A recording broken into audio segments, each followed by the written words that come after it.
avec le député d'Esquimalt-Rouen de Foucault.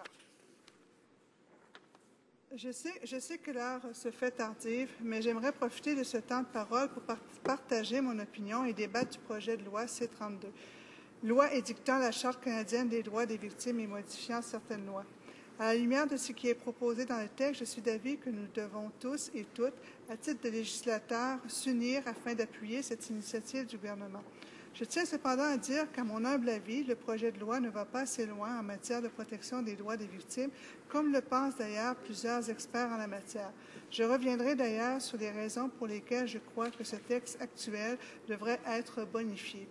Néanmoins, il s'agit certainement d'un premier pas dans la bonne direction et il sera toujours possible de bonifier la proposition législative en comité, ainsi que plus tard, lorsque sa mise en application aura été évaluée pour mieux en déceler les points à améliorer. J'espère donc que mes collègues se joindront à moi pour appuyer les victimes d'actes criminels de façon concrète, feront en sorte que cette charte ne soit pas qu'un simple énoncé de principe qui ne sera jamais mis en œuvre. Dans sa forme actuelle, le projet de loi C-32 codifie pour les victimes d'actes criminels les droits fédéraux à l'information, à la protection, à la participation et au dédommagement dans la Charte canadienne des droits des victimes. Il modifie également le Code criminel, la loi sur le système correctionnel et la mise en liberté sous condition et la loi sur la preuve au Canada en vue d'y incorporer des droits. De façon plus précise, le projet de loi élargit la définition de victime, ce qui inclura désormais des dommages matériels, corporels, moraux ou pertes économiques et clarifiera le fait que l'époux ou l'épouse d'une victime peut maintenant témoigner si la victime est décédée ou incapable d'agir d'elle-même. Cette condition sera applicable dans le cas de relations conjugales qui auront duré plus d'1 an. À mon avis, cette disposition est absolument nécessaire afin de donner plus de protection et d'équité au statut de victime. Dans un deuxième temps, le texte modifie la loi du système correctionnel et la mise en liberté sous condition pour donner aux victimes le droit de voir une photo du contrevenant au moment de sa libération, d'obtenir des renseignements sur la situation du contrevenant, sur les progrès par rapport à son plan correctionnel et sur la date de ses conditions de mise en liberté. Cette disposition permettra d'éviter des situations susceptibles de déclencher des traumatismes si la victime venait à être en contact avec son agresseur par inadvertance.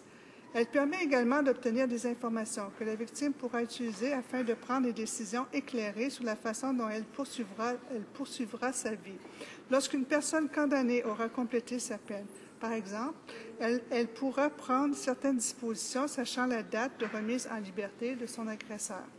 C-32 modifie aussi le Code criminel pour assurer que le tribunal informe les victimes de toute entente de plaidoyer conclue entre l'accusé et le procureur, une fois l'aveu de culpabilité accepté, pour permettre aux témoins de témoigner, dans certains cas, sous un pseudonyme, pour rendre obligatoires les interdictions de publication pour les témoins ayant moins de 18 ans, pour permettre aux victimes d'écouter un enregistrement audio de l'audience de libération conditionnelle du contrevenant plutôt que d'assister à l'audience, etc.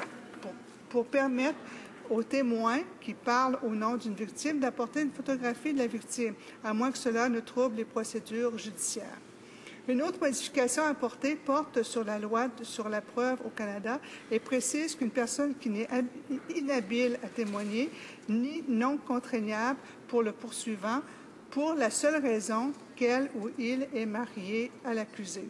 Enfin, C-32 crée un mécanisme qui permet aux victimes de déposer une plainte auprès des ministères fédéraux et provinciaux si elle est d'avis qu'il y a eu négation d'un droit et qui est conféré par la Charte.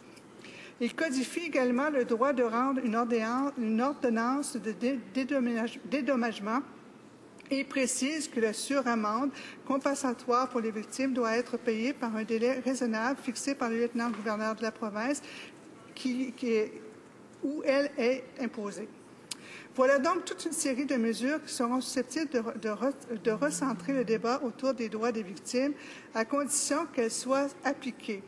En revanche, je remarque 2 lacunes importantes qui, à mon avis, devraient interpeller mes collègues pour l'ensemble, pour que nous puissions donner encore plus de mordant ce projet de loi afin de véritablement rendre justice aux victimes d'actes criminels. D'abord, le projet de loi C-32 ne crée aucune obligation légale pour les intervenants du système judiciaire de mettre en œuvre ces droits.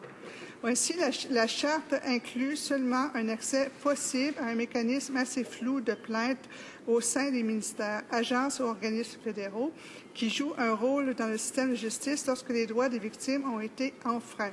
Aucun montant spécifique ne semble être alloué à ce jour pour mettre en place des mécanismes d'examen de plainte ou aider les provinces à ce sujet. Si les conservateurs veulent être vraiment sérieux dans leur approche et aller au-delà des annonces pimpantes dans les conférences de presse, le projet de loi C-32 proposerait des obligations légales. Mon autre préoccupation fait référence au même point, en relève du fait qu'il ne semble y avoir aucune ressource financière prévue pour cette initiative. Comment peut-on penser mettre en œuvre une protection, un soutien financier ou un soutien psychologique tel que proposé dans le projet de loi, et ce, sans budget? Il est primordial que les victimes aient accès au soutien et aux services dont elles ont besoin. Il faut investir et collaborer avec les provinces. Le gouvernement doit s'assurer qu'il fournisse le soutien et mettre en œuvre des procédures qui font réellement aider les victimes et éviter de proposer des mesures simplement pour accumuler du capital politique. L'Ombudsman fédéral des victimes d'actes criminels, Sue O'Sullivan, estime que le projet de loi C-32 du gouvernement conservateur doit être amendé parce qu'il manque de vigueur et néglige plusieurs aspects de la problématique. Le projet conservateur est susceptible d'améliorer le système pénal canadien, a-t-elle dit, mais bon nombre de mesures pourraient être plus vigoureuses, sans compter que plusieurs autres questions touchant les victimes d'actes criminels n'ont pas du tout été abordées. Ce qui est problématique, selon elle, est que le projet de la Charte confère des droits aux victimes d'actes criminels, mais prévoit bien peu de choses pour les faire respecter. L'Ombudsman souhaite notamment que les victimes puissent obtenir réparation rapide en ayant accès à un avocat afin de faire valoir leurs droits sur les procédures criminelles. Et la question de sécurité des victimes demeure pleinement d'actualité selon l'Ombudsman. Les néo-démocrates vont toujours appuyer les victimes dans leur quête de justice. Nous sommes conscients que les personnes qui ont passé à travers des moments horribles sont probablement les mieux placées pour nous éclairer sur ce dont elles auraient besoin lorsqu'elles ont à traverser des épreuves parfois atroces. C'est pourquoi nous poursuivons notre consultation auprès d'eux et de groupes de défense de droits des victimes. C'est en entamant un véritable dialogue avec les parties prenantes que nous arriverons à une législation juste et efficace. Je suis certaine que mes collègues étudieront les possibilités de bonification du projet de loi en comité avec beaucoup d'attention. En outre, le comité doit s'assurer que la Charte canadienne des droits des victimes s'intègre bien dans le système judiciaire canadien et réponde aux attentes et aux recommandations faites par les victimes. Le gouvernement a déjà pris 8 ans avant d'aboutir à une promesse électorale qui date de 2006. Les victimes en ont assez souffert. J'invite donc tous mes collègues à mettre la main à la pâte pour que nous puissions offrir aux victimes canadiennes une protection et les droits qui leur feront justice. Merci, M. le Président.